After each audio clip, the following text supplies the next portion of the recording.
नाट्यसंपदेने हे जे ऑर्गनाईज केलेलं आहे उपक्रम गोव्यात पहिल्यांदा होतोय, तर गोव्याच्या आपल्या जे नवीन टॅलेंट आहे, जे तरुण रक्त आहे, त्यांच्यासाठी खूप चांगली नामी संधी आहे. त्या संदर्भात तुम्ही काय सांगाल? नाट्यसंपदा ही एक खूप मोठी संस्था आहे रंगभूमीच्या क्षेत्रातली, आणि मला वाटतं प्रभाकर पंतांनी आयुष्यभर जे काही रंगभूमीला दिलं त्याचा वसा घेत ही संस्था पुढे चालली.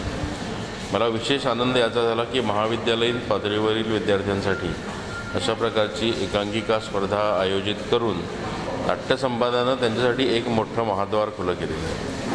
आम्ही सर्वसाधारणपणे असं मानतो की रंगभूमीकडे जायचा मार्ग हा मुळात एकांकिकामधून जातो, आणि एकांकिका स्पर्धातून जे कलाकार पुढे येतात तेच जाऊन पुढे रंगभूमीवरचे मोठे नट आणि कलाकार होतात.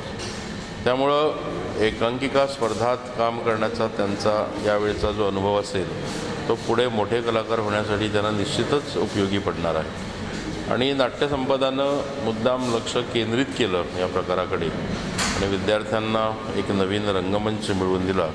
याबद्दल कला अकादमीचा अध्यक्ष या नात्यानं मी मनापासून त्यांचं अभिनंदन करतो. मी अनंत पणशीकर यांच्याशी बोललो पण आहे, आणि पुढच्या वर्षी मी त्यांना सांगितलं आहे की ही स्पर्धा वेळेचं योग्य नियोजन जर केलं तर अधिक महाविद्यालयांना त्यात सहभागी करून घेता येईल.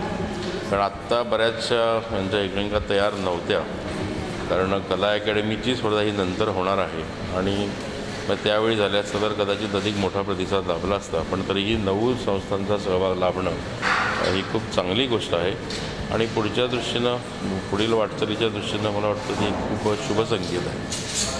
स्टुडंटसाठी सर तुम्ही काय आवाहन कराल की जास्तीत जास्त त्यांनी पार्टिसिपंट व्हावं इथे अशा उपक्रमांना त्यांनी भरघोस प्रतिसाद द्यावा, तर त्यांचे महाविद्यालयांनी सुद्धा आणि त्यांच्या वैयक्तिक जे आहेत त्यांनी सुद्धा. मध्यंतरी गेली काही वर्ष